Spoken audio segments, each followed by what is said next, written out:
Hello friends, आप सबका स्वागत है अप्पूज एडवांस मॉम यूट्यूब चैनल पर। आज हम बात करने वाले हैं न्यूबॉर्न बेबीज़ की केयर के बारे में। जो नवजात शिशु होते हैं उनकी केयर हमें किस तरीके से करनी चाहिए और सही तरीका क्या होता है, इसके बारे में हम बात करने वाली हूँ।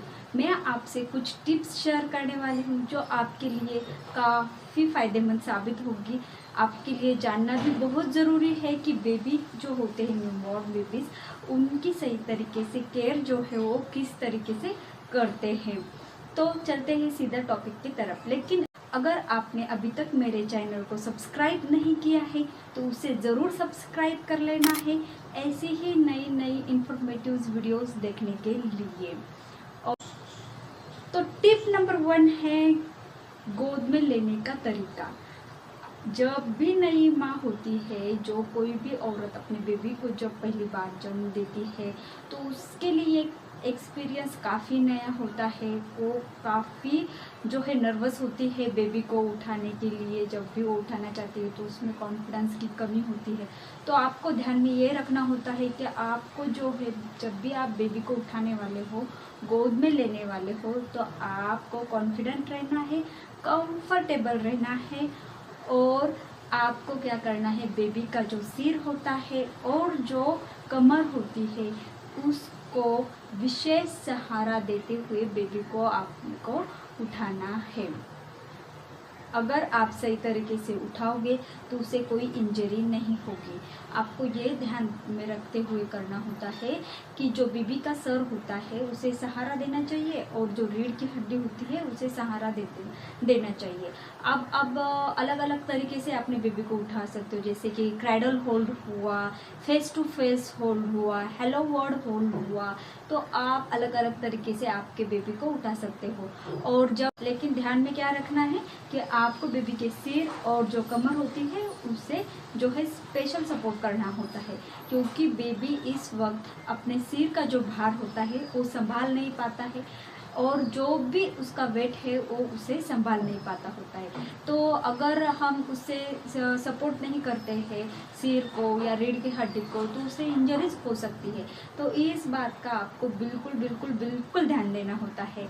टिप नंबर 2 है कि आप बेबी को स्तनपान जब कराओगे, ब्रेस्ट फीडिंग जब कराओगे, तो किस तरीके से आपको करना चाहिए और तरीका आपको पता होना चाहिए।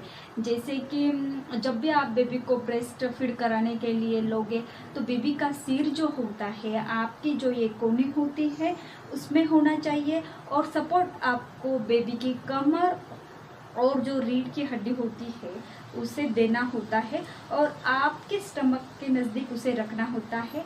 और ध्यान में ये रखना होता है कि बेबी का नोज़ जो है वो बाहर की तरफ, इस साइड की तरफ होना चाहिए, कोहनी की तरफ होना चाहिए और उसे दूध पिलाना चाहिए। अगर आप सही तरीके से दूध नहीं पिलाओगे तो क्या होता है, बेबी जो है वो भूखा भी रह सकता है। तो आपको इस बात का बिल्कुल ध्यान देना है कि आपको सही तरीके से उसे होल्ड करना होता है जब भी आप ब्रेस्ट फीड करा रहे हो। अगर आप बेबी को फॉर्मूला फीड कराते हो, अगर आप बेबी को ब्रेस्ट फीड नहीं कराना चाहते हो और फॉर्मूला फीड आप बेबी को दे रहे हो, तो आपको क्या करना होता है, बेबी जो होता है गोद में लेना होता है और सिटिंग पोजीशन में आपको बेबी को रखना होता है और उसे जो है बोतल से या फिर चम्मच से आपको उसे मिल्क देना होता है, दूध जो होता है वो पिलाना होता है। अब सिटिंग पोजीशन में इसलिए रखा जाता है बेबी को, जो बेबीज़ होते हैं वो निगल नहीं पाते हैं, उनका जो मिल्क होता है वो जल्दी से नीचे नहीं जाता है, उसे टाइम लगता है। तो इसलिए आपको ये करना होता है, सिटिंग पोजीशन में लेकर आपको ये करना होता है। ये बात आपको बिल्कुल भी ध्यान रखनी होती है कि जब भी आप फॉर्मूला फीड देने वाले होते हो या फॉर्मूला मिल्क अपने बेबी को पिलाने वाले होते हो तो आपको सिटिंग पोजीशन में लेकर ही बेबी को पिलाना है। और एक बात कि जब न्यूबॉर्न बेबीज़ होते हैं तो उनको क्या है कि हर 2 घंटे बाद आपको जो है ब्रेस्ट फीड या फॉर्मूला फीड आपको देना होता है। फॉर्मूला फीड आप खुद के मन से मत दीजिए, जो डॉक्टर ने रिकमेंड किया है वही फॉर्मूला फीड आपको देना होता है। तो ये बात आपको ध्यान में रखनी है। टिप नंबर 3 है बर्प कराना। जी हाँ, क्या होता है जब भी बेबी दूध पीता है, चाहे वो फॉर्मूला फीड हो या फॉर्मूला मिल्क हो या फिर ब्रेस्ट मिल्क हो, जब भी वो पीता है तो उसके साथ हवा के बुलबुले भी अंदर जाते हैं और वो क्या करते हैं, बेबी का स्टमक को अपसेट करते हैं। उसके वजह से क्या होता है, बेबी के स्टमक में गैस होती है, बेबी अनकंफर्टेबल फील करता है और उसे दर्द भी होने लगता है या इंडाइजेशन की प्रॉब्लम हो सकती है। तो दूध पिलाने के बाद अपने आप को बेबी को जो है बर्प कराना ज़रूरी होता है। तो आपको ध्यान में रखना है कि जब भी आप बेबी को दूध पिलाओगे तो बर्प कराओगे। अब ये बर्प जो होता है आप बीच में भी करा सकते हो, जब बेबी दूध पीते वक्त अचानक से रोने लग जाए तब भी आप बेबी को बर्प करा सकते हो, या फिर उसे कोई परेशानी हो रही हो दूध पीते वक्त, या आप 10 मिनट से फर्स्ट जो है राइट साइड से आपने बेबी को ब्रेस्ट मिल्क दिया है और फिर आप बीच में भी बर्फ उसे करा सकते हो ताकि वो अच्छे से दूध पी सके, उसे कोई परेशानी ना हो।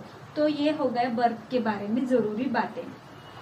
अब 4 टिप्स है कि बेबी को नहलाना का सही तरीका। जी हाँ, बेबी का नहलाने का सही तरीका भी आपको पता होना है। आप तो ये सब जानते ही है कि जो बेबी की गर्भनाल होती है वो 10 दिन तक उसके साथ जुड़ी होती है। फिर डॉक्टर्स क्या कहते हैं कि बेबीज़ को जो है वो 1 मंथ तक जो है आपको पूरी तरीके से स्नान नहीं कराना चाहिए। तो डॉक्टर ये कहते हैं कि आप उसे स्पंज बाथ दे सकते हो। तो स्पंज बाथ देने का भी सही तरीका आपको पता होना चाहिए। गर्म पानी ही लेना है और जब भी आप स्पंज या फिर आप क्लॉथ है वो ले सकते हो।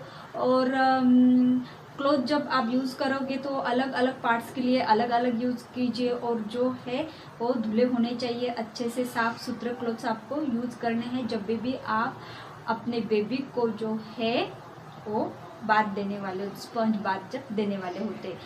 तो क्या करना है, गर्म पानी लेना है और गर्म पानी में स्पंज को डुबोना है। फिर आहिस्ता आपके बेबी की आंखें जो है उसे साफ करनी है।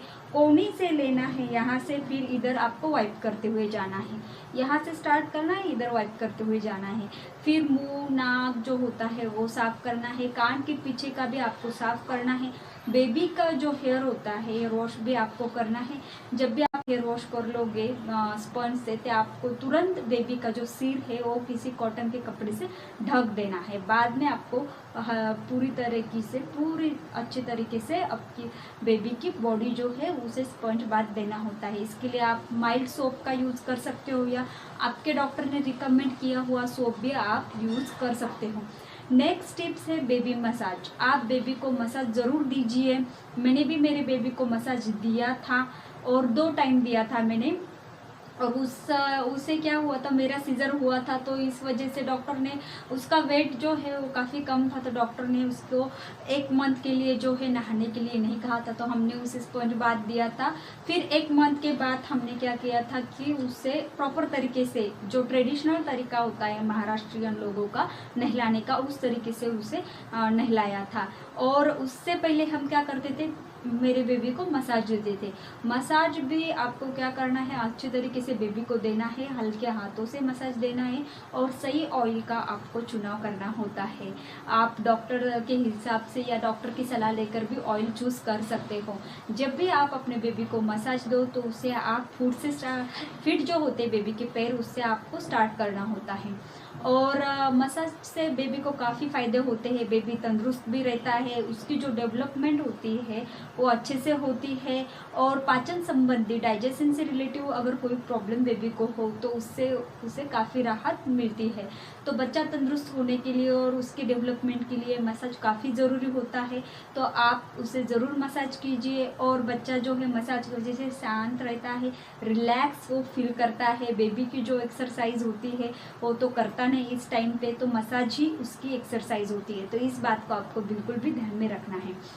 अब नेक्स्ट टिप्स है कि बेबी का जो रूम है उसे आपको अच्छे से साफ़ रखना है। आप बेबी आने से पहले ही रूम को जो है अच्छे से साफ़ कर लीजिए। बेबी आने के बाद आप हीट वगैरह जो होते हैं, स्प्रेज जो होते हैं, मॉस्किटो किलर्स जो होते हैं वो यूज़ ना करें। उससे क्या होता है कि रेस्पिरेटरी ट्रैक्ट को इन्फेक्शन होने का खतरा बेबीज़ को रहता है, या इंडाइजेशन होने का या वॉमिटिंग होने का खतरा बेबी को रहता है। तो आपको क्या करना है, इस बात का ध्यान देना है कि जब भी आप बेबी के रूम में होते हो, बेबी होता है आपके साथ, तो आपको स्प्रे बिल्कुल भी स्प्रेड नहीं करना है कहीं भी आपके रूम में। हीट जो होता है, ऐसा जो भी इंसेक्ट मारने की दवा होती है उसे स्प्रे नहीं करना होता है। और नेक्स्ट टिप्स है कि डायपर के बारे में ये कहूँगी कि आप अपने न्यूबॉर्न बेबी के लिए कॉटन के जो डायपर्स होते हैं, कॉटन से बने हुए जो नैपीज होती है, आप यूज़ कर सकते हो। कॉटन के डायपर्स भी इजीली मार्केट में अवेलेबल अब तो है, काफ़ी वैरायटी उसमें आ चुकी है, और बटन्स वगैरह भी लगे होते हैं जो काफ़ी इजी होते हैं बेबीज़ के लिए। लेकिन न्यूबॉर्न बेबीज़ जो होते हैं उनके लिए जो है कॉटन की नैपी सही रहेंगी। मैंने मेरे बेबी के लिए कॉटन की नैपी ही यूज़ की थी, और वो बिस्तर जो है काफ़ी गीला करती थी, तो हमने ड्राई शीट्स यूज़ किए थे जिसे हम चेंज करते रहते थे और डेटॉल से धो लेते थे उसके जो कपड़े हैं वो। तो इस बात को आपको ध्यान देना होता है। और अगर आप अपने बेबी को रैशेस फ्री रखना चाहते हो तो आप ज़रूर कॉटन की नैपीज़ यूज़ कीजिए, उसमें बेबी जो है वो काफ़ी कंफर्टेबल रहते हैं और रैशेस का कोई भी खतरा उन्हें नहीं होता है। और डायपर्स में क्या होता है, डिस्पोजेबल डायपर में केमिकल्स होता है, तो इन्फेक्शन का भी जो है वो कोई खतरा नहीं होता है। तो ये हो गया डायपर्स के बारे में। और नेक्स्ट टिप्स है बेबी के क्लोथ। बेबी के क्लोथ जो होते हैं वो आपको सिंपल से बेबी के क्लोथ का चुनाव करना होता है। ये जो क्लोथ होते हैं सिंपल होने चाहिए, जो क्लोथ होते हैं वो फ्रंट साइड से ओपन होने चाहिए, क्योंकि बेबी जो है ज़्यादातर बिस्तर पर लेटे रहते हैं। पिछले साइड के जो बटन्स होते हैं उन्हें काफ़ी उससे परेशानी हो सकती है, चुभ सकते हैं उन्हें, इसलिए आपको ध्यान देना है कि पिछले साइड के बटन्स को आपको यूज़ नहीं करना है। हो सके तो कॉटन में टक किए हुए टच बटन्स अवेलेबल किए हुए जो क्लोथ्स है वो भी अवेलेबल है। साइड बटन्स मिलते हैं काफ़ी क्लोथ्स को, वो भी मार्केट में अवेलेबल है, तो वो भी आप अपने बेबी के लिए ले सकते हो। ज़्यादा रंगीन कपड़े मत यूज़ कीजिए। कॉटन के कपड़े जो है काफ़ी अच्छे रहते हैं बेबीज़ के लिए, उनमें जो बेबी है काफ़ी कंफर्टेबल रहते हैं। और जो रंगीन कपड़े होते हैं वो केमिकल्स से बने होते हैं, केमिकल्स उसमें यूज़ किया होता है रंग के लिए, तो उससे बेबीज़ को रैशेज भी हो सकते हैं या एलर्जी वगैरह हो सकती है। तो इस बात को आपको बिल्कुल भी ध्यान देना है कि जो बेबी के क्लोथ्स होते हैं वो जो है कॉटन के होने चाहिए। और आपको ये भी ध्यान देना है कि आप बेबीज़ को मिटन सेट ले लीजिए, और मिटन सेट पहना के रखना है आपको। हाथ में जो होता है, पैर में जो होता है, और सिर ढका हुआ बेबी का होना चाहिए। और आप जब भी बाहर जाओगे तो उसे स्वेडल करने के लिए अच्छे से मार्केट में कॉटन के अच्छे से स्वेडल रैप्स जो है वो मिलते हैं, तो आप वो भी ले सकते हो। तो ये हो गई इम्पोर्टेंट टिप्स जो आपके लिए जानना बहुत बहुत ज़रूरी होता है कि हमें किस तरीके से बेबी की केयर करनी चाहिए और सही तरीका केयर का क्या होता है। अब मेरी तरफ से मैं एक टिप्स बेबीज़ की जो न्यू मदर होती है, आप उसे न्यू बॉर्न मदर भी कह सकते हैं क्योंकि वो पहली बार माँ बन चुकी होती है, तो उनके लिए मैं कहूँगी कि अगर आप बाहर ब्रेस्ट फीड कराते हो तो बाहर जाने के बाद आपको ब्रेस्ट फीड करने के लिए काफ़ी ऑकवर्ड फील हो सकता है, तो आप उसके लिए स्पेशल कुर्तीज़ आती है मार्केट में, फीडिंग कुर्तीज़ उसे कहा जाता है, वो आप उसे परचेस कर लीजिए क्योंकि आपको काफ़ी आसानी होगी। ट्रैवल में अगर आप जाते हो तो उसके लिए भी काफ़ी आसानी होगी। अब फौजी लोगों का क्या होता है कि उन्हें 2-3 दिन का सफ़र तय करना होता है। वाइफ्स अगर साथ में वो ले जाते हैं, उनका छोटी बेबी होता है, तो ट्रैवल में उनके लिए तो ये काफ़ी काम आता है। और जो लोग ट्रैवल करते हैं उनके लिए भी किसी न किसी वजह से ट्रैवलिंग होती है, तो उनके लिए भी ये बहुत ज़रूरी है। और एक बात ज़रूर कहूँगी कि अगर मेरे चैनल को आपने सब्सक्राइब नहीं किया है तो उसे ज़रूर सब्सक्राइब कीजिए, क्योंकि ये करने के लिए बिल्कुल फ्री होता है। तो फटाफट से मेरे चैनल को सब्सक्राइब कर लीजिए, और वीडियो अच्छा लगा हो तो उसे दिल से लाइक कीजिए, और लाइक करने में बिल्कुल भी कंजूसी मत कीजिए। ऐसे ही मुझे सपोर्ट करते रहिए, और मेरा वीडियो दूसरों के साथ भी शेयर कीजिए। जिनको इस वीडियो से कुछ हेल्प हो सके उन लोगों के साथ ज़रूर ये वीडियो शेयर कीजिए, और अपने बेबी की केयर कीजिए। बाय।